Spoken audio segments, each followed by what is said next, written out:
Vivian, I read your note, and I'd be happy to help you find the book you're looking for. Thank you, Clive. But tracking it down will not be easy. Are you sure? Please.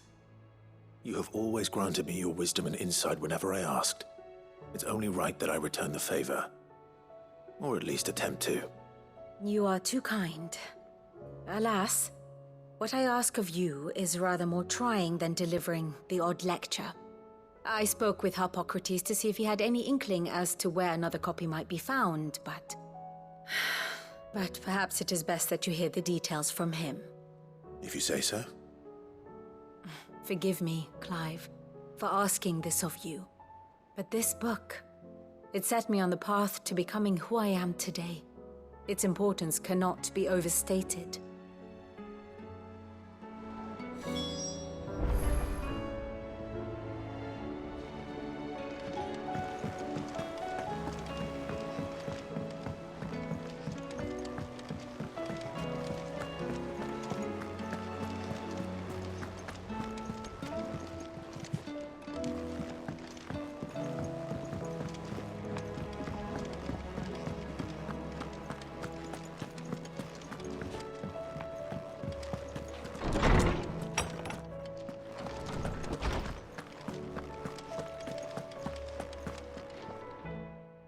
Clive, my boy.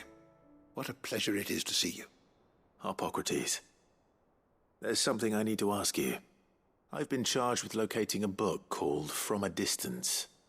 Then you seek a rare gem indeed. One whose name I had not thought to hear from your lips. You've been talking to Vivian. Right as always. But she didn't seem keen to tell me very much. I take it she didn't like what you had to say. And yet I gather it did naught to dissuade her. Clive, if the young professor has tasked you with obtaining a copy, I fear she asks the impossible. The executors would not allow it. The executors? Coveters of Secrets. A clandestine organization committed to the collection and intenebration of forbidden texts and technologies. One such text being the tome Vivian seeks, chronicling as it does the true history of the enslavement of bearers, a tale which could overturn the established order were it ever to become widely known. Or, so rumor has it. I've never actually read the thing, or even set eyes on it for that matter. How is it that I haven't heard of this organization?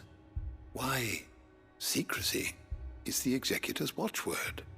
They lurk in the shadows, emerging only to seize that which must be seized, be it books, inventions, or people, before disappearing again, leaving nary a trace. Which would explain why Vivian's copy was snatched from her grasp not long after she found it. By the hand of the executors, yes. But what drives them? Self-interest or ideology? A fine question. Sadly, all that is known of the executors can be recounted in a single breath. You may just as soon ask me of their origins, numbers, or the identities of their leaders. Any answer I give would be pure speculation. Then my hunt was doomed from the first. What was Vivian expecting? That I'd pluck it from thin air? Not from thin air, no. From ash. Rumors of the executors are rife among the scholars of Storm, but rather less so across the strait. I have a friend. Well, I had a friend in the village of Garnick, a collector of rare tomes, upon which subject we would oft correspond. Alas, I have heard naught from him since the skies fell dark. And no doubt he too has turned. But though he did not mention it by name, it is possible that a surviving copy of From a Distance yet rests upon one of his many shelves, quietly awaiting discovery. If you were, by some chance, able to save even a single book from the poor man's library, I know his soul would rest easier. Very well. When I next find myself in Waloed, I'll be sure to pay Garnick a visit.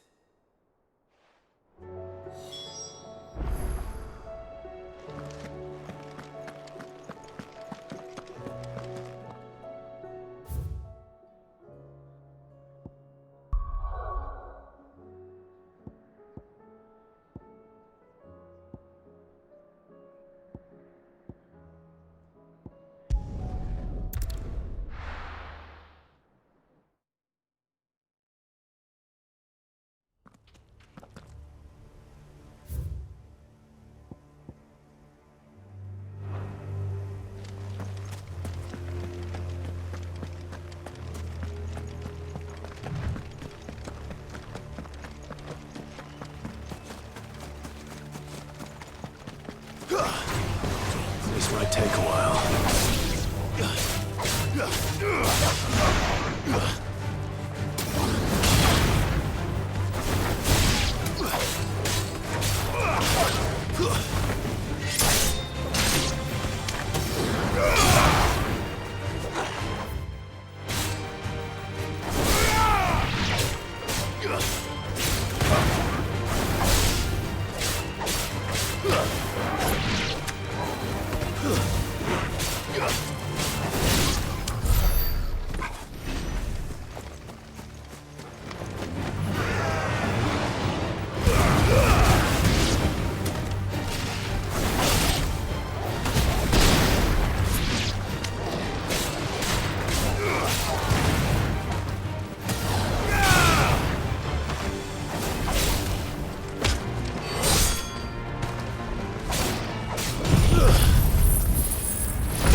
The entire village looks abandoned. Now, which house would a bookworm live in?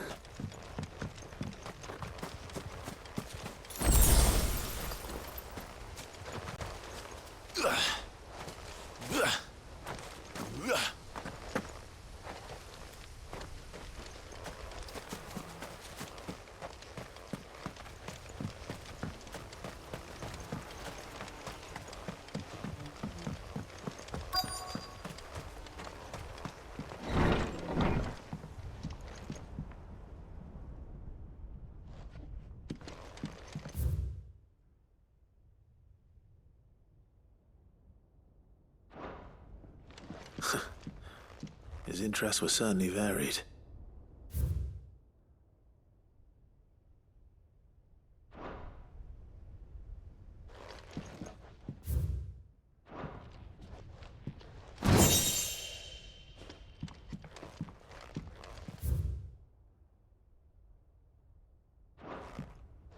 This is a Royal Army logbook.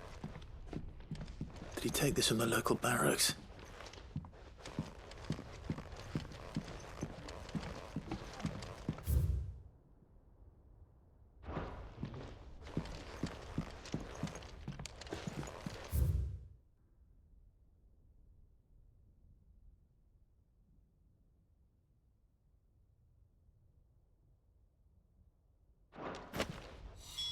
This is it. But if what it says is true, I need to get this back to the hideaway.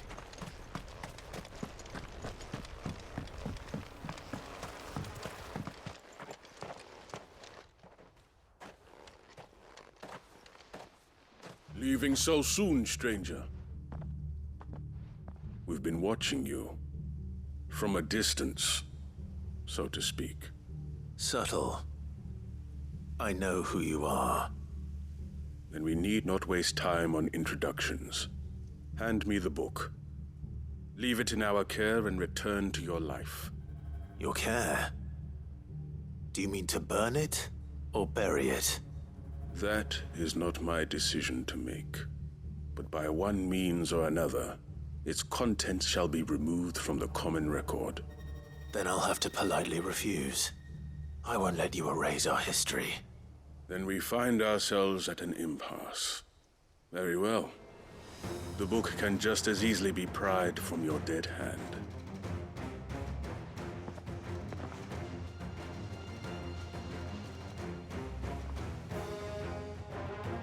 Let's see, shall we?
Impressive. But we have other means. We shall claim the book yet. Why do you want it so badly anyway?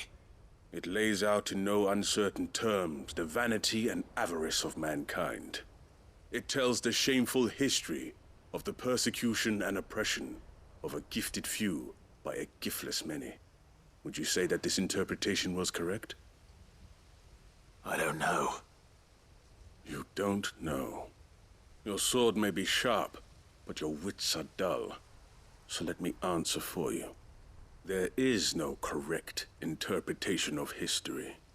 That a series of events took place may be proved beyond a doubt.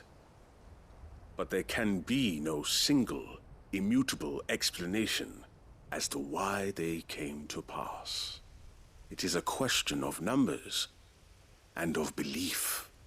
If enough people believe that a set of events occurred for a reason, that belief becomes the truth. So you're trying to control the truth? We are trying to protect people from themselves, from knowledge that would bring them naught but pain. That is all. You may keep the book, for now. The world is small. We shall meet again. Until then. Wait! Damn it. Let's get this back to Vivian. Perhaps she can explain what that was all about.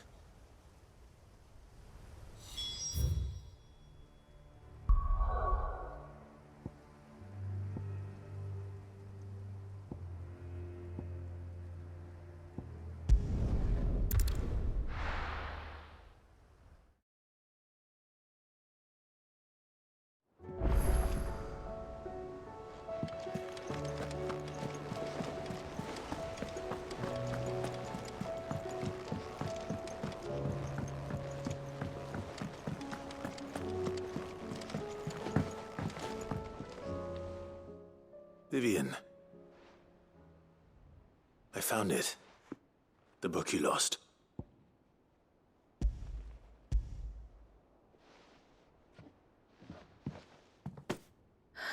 You found it. Thank you, Clive. Even though I asked this of you, I was not entirely sure it would be possible. I feared the executors had seized every copy. I met with one of these executors, and I convinced him to let me keep it. He told me something. That the truth is just a matter of collective belief. And that if enough people believe a lie, that lie becomes the truth. It does. But it also means that the truth is not immutable. That it can be changed. Provided that those who wish to change it can convince enough people that their perspective is the correct one. As the sad history of the bearers proves. You said that the book inspired you to become a scholar. It did. Or its author, rather. She was a heretic, you see. A firebrand and a dissenter. A gallows stood ready for her in every corner of the realm. And by shunning society, or perhaps being shunned by it, she stumbled upon a truth so potent that an entire realm trembled at the prospect of its utterance. I, too, have always felt somehow set apart from the world of men. A stranger to my own species. She taught me that my solitude was not a curse, but a gift. And that, though my journey to the truth might be a lonely one, what I found at my destination would be more than worth the cost. Do you still feel that way? That you're not one of us? Honestly, I'm not entirely sure anymore. Since coming to the hideaway, I find my thinking somewhat clouded. Perhaps the result of studying mankind from a rather closer perspective than I had intended. But the more I study, the more I find value in this perspective. In looking not from the outside, but from within. So if you'll permit me, I'd like to continue my work here. Remember, Clive, when enough people believe, belief begets truth. Give the men and women of this benighted world the gift of truth. Make them believe in you, as I do. I'll try, Vivian. I'll try.